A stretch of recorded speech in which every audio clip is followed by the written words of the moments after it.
Buenos días, querido auditorio.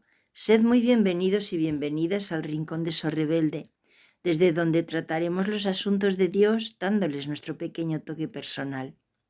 Deseamos que os sintáis a gusto en nuestra compañía. Y dicho esto, ¿qué os parece si comenzamos leyendo un texto bíblico? Mi Dios y mi Rey, Dios del universo, cerca de tu altar gorriones y golondrinas hallan lugar para sus nidos y allí ponen sus polluelos. Salmo capítulo 84, versículos 3 y 4.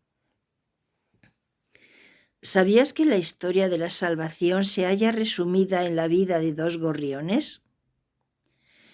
Desde la época de Moisés, en todos los casos en que un leproso se curase, Dios exigía una ceremonia de purificación en la que dos gorriones ejercían un papel de extrema importancia. En un momento os lo cuento. Primero quiero enfatizar en el hecho de que el ritual de purificación ceremonial que seguía a la cura de la lepra debía ser cumplido escrupulosamente. Esta ceremonia era extraña, más que ninguna otra. Todos los demás sacrificios debían hacerse en el altar de la tienda de reunión y posteriormente en el templo por mandato de Dios. Esta era la única excepción. Como el leproso estaba excluido de la tienda de reunión y del templo, era necesario que el sacerdote viniese a donde él se encontraba. Cada parte de esta ofrenda inusual tenía un gran significado espiritual. Todo aquel que tuviera que hacer la ceremonia de purificación debía reunir una rama de cedro, un ramito de hisopo, un paño o cinta color rojo, un vaso limpio y dos gorriones. La madera de cedro era un símbolo de la humanidad perfecta de Cristo.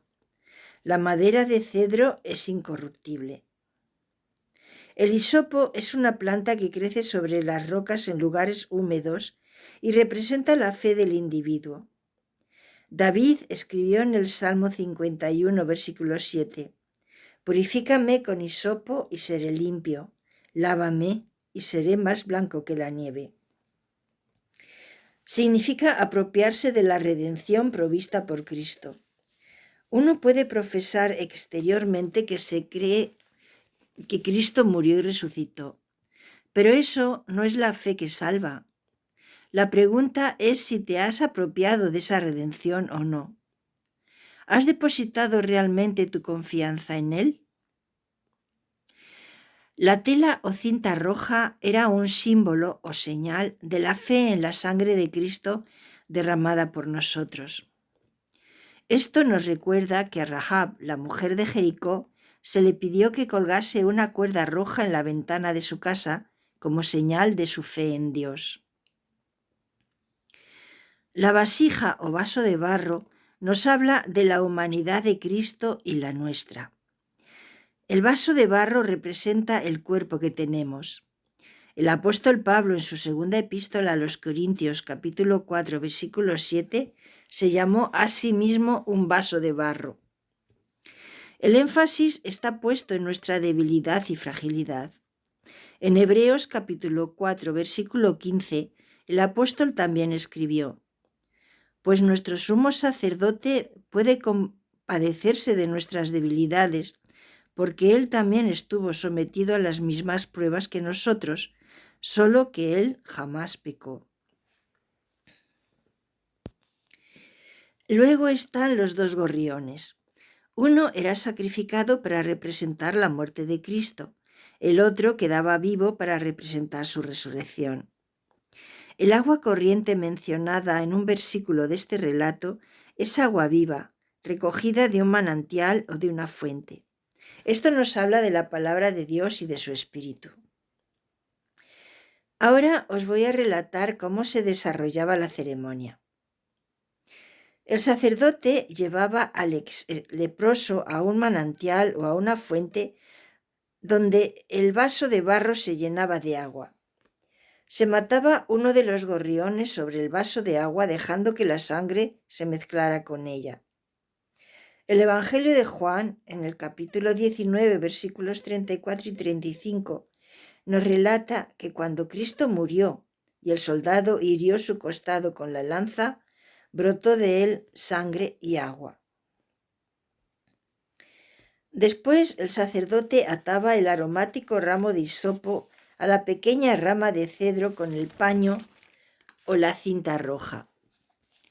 El aroma resinoso del cedro, combinado con el del hisopo, resultaba en un perfume muy agradable. Esta especie de ramillete era sumergido en la mezcla de sangre y agua, y el sacerdote rociaba con él 7 veces al ex leproso. 7 es el número asociado con la espiritualidad, la búsqueda de la verdad, la perfección y la finalidad.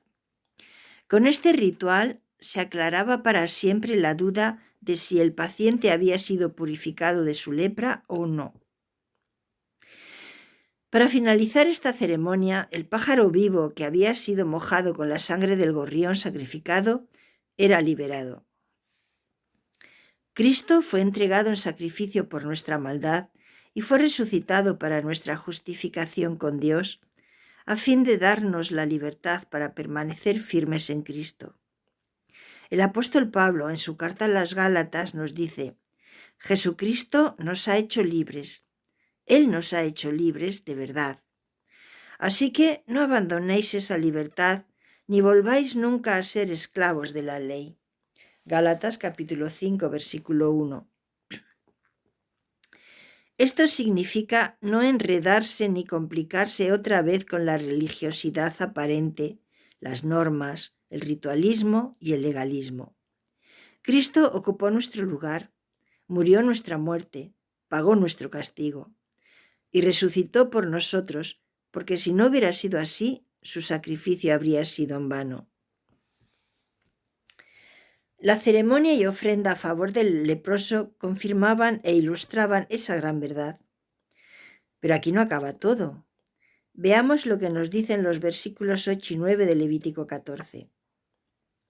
El que ha de ser purificado lavará su ropa, se rasurará todo el cabello, se bañará en agua y quedará limpio. Después podrá entrar al campamento, pero por 7 días permanecerá fuera de su tienda. Al 7º día se rasurará todo el cabello, se rasurará la cabeza, la barba y las cejas, todo su cabello. Entonces lavará su ropa y se lavará el cuerpo en agua y quedará limpio. Estos detalles también tienen su significado. Antes de regresar a la sociedad, ese ritual adicional mostraba que su vieja vida había terminado, dando paso a una nueva. Las ropas representaban su hábito de vida, su estilo de vida. El afeitarse por completo el cabello de su cuerpo enfatizaba el cambio radical y revolucionario que había tenido lugar en su vida. Cuando un pecador viene a Cristo, se va a producir un cambio. El apartarse de una vida centrada en la vieja naturaleza carnal será esencial para llevar una vida coherente. El Señor Jesús, hablando de los suyos, dijo: «Por sus frutos los conoceréis». Mateo capítulo 7, versículo 16. Esa es la prueba de autenticidad para los suyos. Nuevamente, los 7 días indicaban un ciclo completo de prueba e introspección. Al finalizar ese periodo, se lavaba todo él. Nosotros, los hijos e hijas de Dios, necesitamos una limpieza constante, y los 7 días representan el periodo en que Cristo lleva a cabo y completa la peregrinación terrenal de su Iglesia para presentarla gloriosa, santa y sin mancha. Efesios capítulo 5, versículo 27. Durante ese tiempo, el creyente está en proceso de ser santificado por la obra del Espíritu Santo. Y este aspecto práctico se verá en su crecimiento espiritual diario, en el desarrollo de su fe y en su vida cotidiana. La santidad es para la vida espiritual lo que la salud es para el cuerpo físico. Me despido por hoy deseando que Dios te proteja, te bendiga y te respalde en todo lo bueno que hagas hoy. Que Él sea tu fuerza cuando estés débil y tu apoyo cuando estés solo o sola. Es mi oración por ti en este día. Amén.